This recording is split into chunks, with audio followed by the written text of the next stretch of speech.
Hi friends, Hindustan aeronautics ಲಿಮಿಟೆಡಿಂದ ಇದೀಗ ಹೊಸ ಅಧಿಸೂಚನೆ ಪ್ರಕಟ ಆಗಿದೆ. ಆಪರೇಟರ್ ಮತ್ತು ಸಹಾಯಕ ಹುದ್ದೆಗಳ ಅಧಿಸೂಚನೆ ಪ್ರಕಟ ಆಗಿದೆ.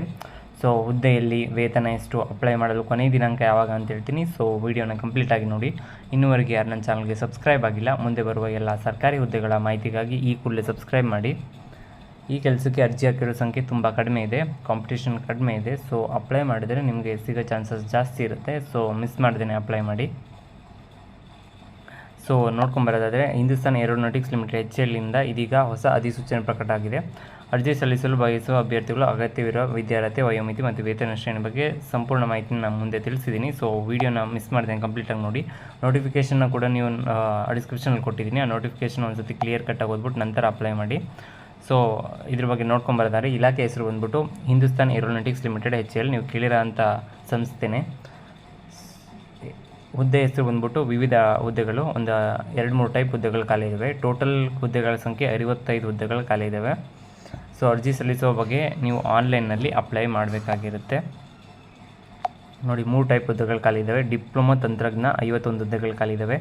ಆಪರೇಟರ್ ಹುದ್ದೆ 11 ಹುದ್ದೆಗಳು ಖಾಲಿ ಇದ್ದಾವೆ ಮತ್ತು ಸಹಾಯಕ ಹುದ್ದೆ 3 ಹುದ್ದೆಗಳು ಖಾಲಿ ಇದ್ದಾವೆ. ಟೋಟಲ್ ಖಾಲಿ ಇರೋ ಹುದ್ದೆಗಳ ಸಂಖ್ಯೆ 65 ಹುದ್ದೆಗಳು ಖಾಲಿ ಇದ್ದಾವೆ.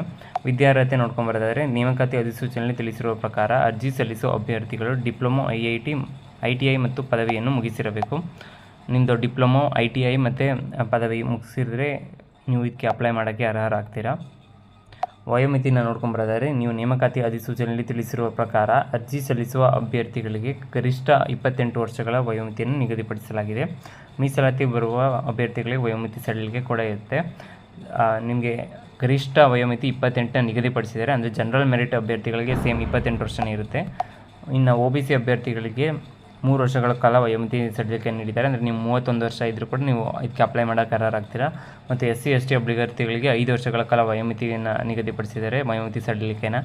ಸೊ ನೀವು 33 ವರ್ಷದೊಳಗಿದ್ರೂ ಕೂಡ ನೀವು ಇದಕ್ಕೆ ಅಪ್ಲೈ ಮಾಡೋಕ್ಕೆ ಅರ್ಹರಾಗ್ತೀರಾ. ಸೊ ಈಗ ವೇತನ ಶ್ರೇಣಿ ನೋಡ್ಕೊಂಬರೋದು, ಡಿಪ್ಲೊಮಾ ತಂತ್ರಜ್ಞ ಹುದ್ದೆಗೆ 23,000 ಇಂದ 47,821 ನಿಗದಿಪಡಿಸಿದರೆ. ಸೊ ಇನಿಷಿಯಲ್ ಸ್ಯಾಲ್ರಿ ನಿಮಗೆ 23,000ದಿಂದ ಸ್ಟಾರ್ಟ್ ಆಗುತ್ತೆ. ಗೌರ್ಮೆಂಟ್ ಹುದ್ದೆ ಆಗಿರೋದ್ರಿಂದ ಮತ್ತೆ ಬೇಗ ಇನ್ಕ್ರೀಸ್ ಆಗ್ತಾನೆ ಕೂಡ ಹೋಗುತ್ತೆ. ಸೊ ಮಿಸ್ ಮಾಡದೆ ಅಪ್ಲೈ ಮಾಡಿ. ಆಪರೇಟರ್ ಹುದ್ದೆ 22,000ರಿಂದ 45,894 ನಿಗದಿಪಡಿಸಿದ್ದಾರೆ ಮತ್ತು ಸಹಾಯಕ ಹುದ್ದೆ 22,000ದಿಂದ 45,894. ಸೊ ಅಮೌಂಟ್ ವೇತನ ಶ್ರೇಣಿ ಕೂಡ ಚೆನ್ನಾಗಿದೆ. ಸೊ ಅಪ್ಲೈ ಮಾಡಿ. ಅರ್ಜಿ ಶುಲ್ಕ ಇದಕ್ಕೆ ನೋಡಿದರೆ ಯಾವುದೇ ಅರ್ಜಿ ಶುಲ್ಕ ನಿಗದಿಪಡಿಸಿಲ್ಲ. ತುಂಬ ಜನ ಅರ್ಜಿ ಶುಲ್ಕಕ್ಕೆ ತುಂಬ ಹಣ ಖರ್ಚಾಗ್ತಾಯಿದೆ ಅಂತ ಹೇಳ್ತಿದ್ರು. ಸೊ ಇದಕ್ಕೆ ಯಾವುದೇ ಅರ್ಜಿ ಶುಲ್ಕ ಇಲ್ಲದೆ ಇರೋದು. ಸೊ ನಿಮಗೆ ಅಪ್ಲೈ ಮಾಡಿದ್ರೆ ನಿಮ್ಗೇನು ಲಾಸ್ ಇಲ್ಲ. ಸೆಲೆಕ್ಟ್ ಆಗುತ್ತೆ, ಇಲ್ಲಾಂದರೆ ಏನು ಲಾಸ್ ಏನು ಆಗೋದಿಲ್ಲ. ಸೊ ಅಪ್ಲೈ ಮಾಡಿ. ಆಯ್ಕೆ ವಿಧಾನ, ನೀವು ಲಿಖಿತ ಪರೀಕ್ಷೆ ಮತ್ತು ಸಂದರ್ಶನ ನಡೆಸ್ಬಿಟ್ಟು ನಿಮಗೆ ಆಯ್ಕೆ ಮಾಡಿಕೊಳ್ಳಲಾಗುತ್ತೆ. ನೀವು ಲಿಖಿತ ಪರೀಕ್ಷೆಯಲ್ಲಿ ಗರಿಷ್ಠ ಆಧಾರದ ಮೇಲೆ 1:10 ರೇಷಿಯೋಲ್ಲಿ ನಿಮ್ಮನ್ನ ಸಂದರ್ಶನಕ್ಕೆ ಕರೆದುಬಿಟ್ಟು ಅಲ್ಲಿ ನಿಮಗೆ ಆಯ್ಕೆ ಮಾಡಿಕೊಳ್ಳಲಾಗುತ್ತೆ.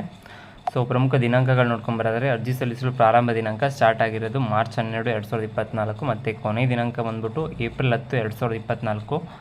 ಸೊ ನಿಯರ್ಲಿ 1 ಮಂತ್ ಟೈಮ್ ಕೊಟ್ಟಿದ್ದಾರೆ. ಅಪ್ಲಿಕೇಶನ್ ಕೂಡ ಸ್ಟಾರ್ಟ್ ಆಗಿದೆ. ಸೊ ಅಪ್ಲೈ ಮಾಡಿ. ನೋಟಿಫಿಕೇಷನ್ ಮತ್ತು ಅಪ್ಲೈ ಮಾಡೋ ಲಿಂಕ್ನ ಡಿಸ್ಕ್ರಿಪ್ಷನಲ್ಲಿ ಕೊಟ್ಟಿದ್ದೀನಿ. ಆ ನೋಟಿಫಿಕೇಷನ್ ಒಂದು ಸತಿ ಕ್ಲಿಯರ್ ಕಟ್ಟಾಗಿ ಓದ್ಬಿಟ್ಟು ನಂತರ ಅಪ್ಲೈ ಮಾಡಿ.